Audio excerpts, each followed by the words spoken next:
Hello everyone, and welcome back to the True Story channel. Thank you for spending a few minutes of your day here with us. Stories like this are often quiet on the surface, but beneath them lie choices, boundaries, and moments that reveal who we truly are. Today's story begins with something small, a key, a door, and the strange feeling that the place you call home might not be yours anymore. Have you ever returned home after a long day of work and sensed that something wasn't right, even before you stepped inside? Imagine spending months rebuilding a place with your own hands, only to stand in the hallway and realize the door no longer opens for you. If you stay with this story until the very end, I'm certain it will help us understand a little more about human nature, about family, about independence, and about the quiet strength it takes to protect what you've built. My name is Lauren Carter. I'm 31, and until that evening, my small condo in Capitol Hill, Seattle, was the first thing in my life that truly belonged to me. No one bought it for me, no one handed it down, and no one helped me pay for it. I spent nearly 7 years saving, planning, and working toward the moment I could finally call that place home. When I first saw the condo, it looked worn and forgotten. The kitchen cabinets were faded from years of use. The fluorescent lights flickered softly overhead, and the wooden floors carried the scratches of tenants who had long since moved on. But something about the space felt full of possibility. For months after work, I traded my office clothes for an old grey hoodie and spent my evenings sanding cabinets, repainting walls, and replacing fixtures, one careful step at a time. Weekends disappeared into renovation projects, guided mostly by patience and a long list of tutorials. Slowly, the space changed. The walls grew brighter, the kitchen cleaner, the rooms warmer. Each improvement carried the quiet satisfaction of effort. 1 month after finishing the last of the renovations, I returned home after a long day at the office, with groceries in my arms and the simple expectation of a quiet night. The hallway outside my apartment glowed with soft yellow lighting, and the building was unusually still. I shifted the grocery bag on my hip and slid my key into the lock. The metal stopped halfway. At first, I assumed I was just tired. I pulled the key out, examined the familiar scratch near its base, and tried again. The key refused to turn. Slowly, I crouched down and looked closer at the lock. The shape was wrong. The metal was darker. The screws were different. Someone had changed it. For several seconds, I stood there in silence, the weight of the grocery bags pressing into my fingers, while a quiet realization settled in my chest. This was my apartment. I had rebuilt it piece by piece, and yet, somehow, I was standing outside it like a stranger. So I knocked once on the door, then again, a little louder. Footsteps moved inside. The handle turned slowly, and when the door finally opened, the person standing there wasn't a stranger at all. It was my younger sister. Have you ever opened the door to your own home and realized someone else was already living there? Not visiting, not stopping by, living there as if the space had always belonged to them. That was the moment the quiet confusion in the hallway turned into something heavier, something colder. My sister Megan stood in the doorway of the condo I had spent months rebuilding, looking almost relaxed, as if my arrival had been nothing more than a small interruption to her evening. For a moment, I couldn't even speak. What caught my attention first wasn't her face. It was the grey hoodie she was wearing. My hoodie, the one I had worn nearly every night while sanding cabinets and painting walls during the renovation. Seeing it on her felt strange, like a memory being worn by someone else. I looked past her shoulder into the apartment. The room was different. The couch had been turned toward the window instead of the television. A large suitcase sat near the kitchen island, its handle extended as if it had arrived hours earlier. There was also a faint scent in the air, something floral and unfamiliar, drifting through the living room like a quiet claim of territory. "What are you doing here?" I finally asked. My voice came out steadier than I expected. Megan leaned against the doorframe and shrugged lightly. "Mum said you'd understand." Those words didn't make sense. Not yet. They felt like the middle of a conversation I had never been invited into. I stepped back into the hallway and pulled out my phone. Mum answered almost immediately. "Hey, sweetheart," she said, her voice calm and ordinary. "Mum, why is Megan in my apartment?" There was a pause, but it wasn't surprise.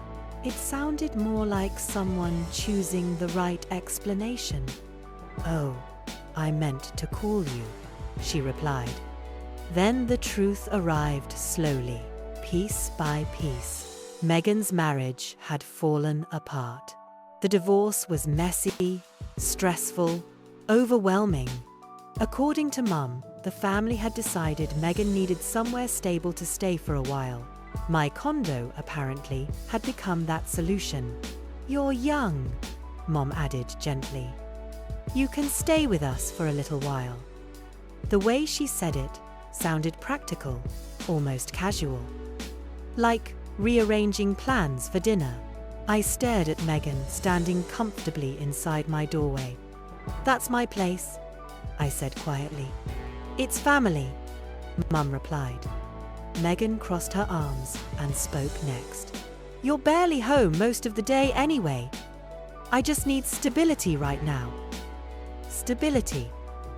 The word pulled something sharp from memory. A year earlier, when I first mentioned buying this condo, Megan laughed. She told me I'd never manage the mortgage on my own. At Thanksgiving, she added another comment, half joking, half certain, saying renovations drain people financially. Those words returned now, alongside memories of long nights, sanding cabinets, and weekends replacing fixtures, until my hands were raw. Every improvement in that apartment carried my time, my money, my effort. I looked at Megan one more time before lifting the phone again. "I'll call you back," I told Mum quietly, ending the call before she could continue. Megan rolled her eyes. "Don't be dramatic." I didn't argue. I didn't raise my voice. Instead, I picked up the grocery bags, turned around, and walked down the hallway toward the elevator. 3 blocks away, the police station lights were still on, and suddenly, that felt like the only place left where the truth might matter. What happens when a family disagreement quietly crosses the line into something the law must decide? That question stayed with me as I left the building and walked toward the police station 3 blocks away. I wasn't angry anymore. The shock had settled into something colder and clearer, like the moment when confusion finally hardens into decision. The evening air in Seattle carried a faint chill, and the streets were nearly empty. By the time I pushed open the glass door of the station, the world outside felt strangely distant, as if the argument at my apartment belonged to another life. Inside, the lobby was quiet and dimly lit. The smell of old coffee lingered in the air, mixed with the metallic scent of polished surfaces. A television mounted high on the wall played a news broadcast without sound, the images flickering silently across the room. I approached the front desk and placed the folder I had been carrying onto the counter. "My apartment lock was changed without my permission," I said. The officer behind the desk looked up, then opened the folder slowly. Inside were copies of my ownership documents. I had kept them with me since the renovation months, back when contractors occasionally needed proof that I had the authority to change things inside the unit. He studied the paperwork carefully, his eyes moving from the address to my name, and then to the signatures at the bottom of the page. "Do you live there full-time?" he asked. "Yes," I replied. "Is the other person listed on the lease or deed?" No. He nodded once, as if confirming a detail that mattered more than anything else in the room. Changing the lock without the legal resident's consent can be considered unlawful eviction. The words settled between us with quiet weight. The officer turned slightly and called to a colleague nearby. A female officer stepped forward, adjusting the radio clip to her shoulder. "She'll go with you," he said. Walking back into my building with a uniformed officer beside me felt surreal, like returning to the same hallway, but under a different set of rules. When we knocked on the door, Megan opened it again. This time, her expression changed the moment she saw who stood next to me. The officer spoke calmly. "Ma'am, are you listed on the lease or ownership documents for this residence?"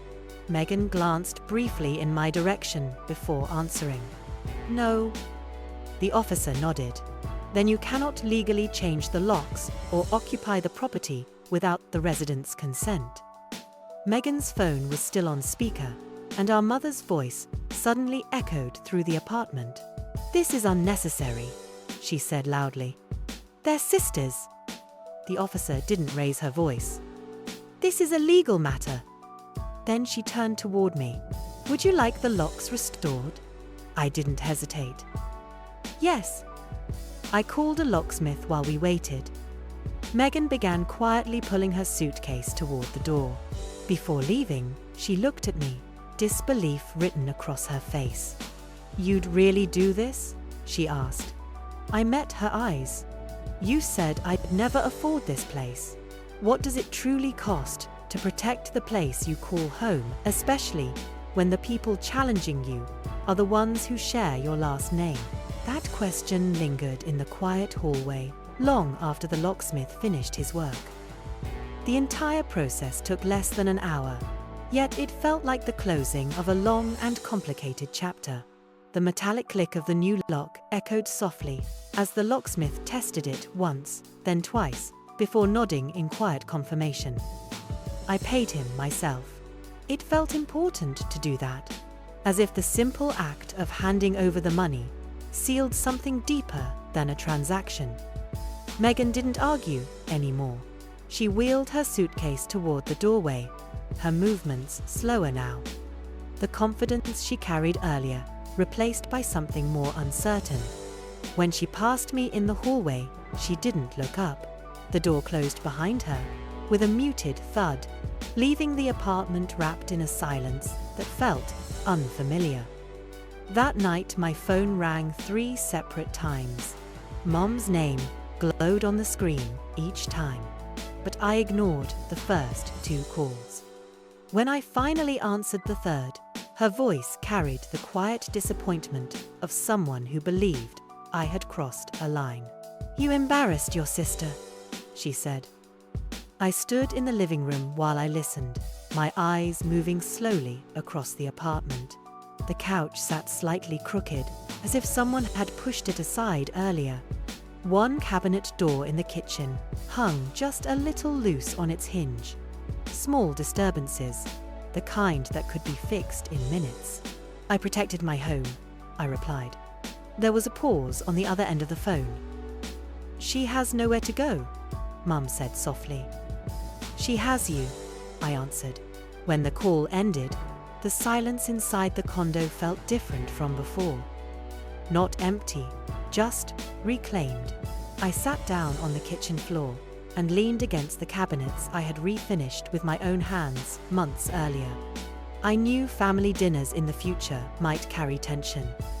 I knew some people might call my decision cold. Maybe they would be right. But when I stood up and tested the new key, the lock turned smoothly, without hesitation. For the first time, the space felt completely mine again. Thank you for being here and listening to this story with us, and perhaps, next time, we may discover what happens when the quiet consequences of a moment like this begin to unfold.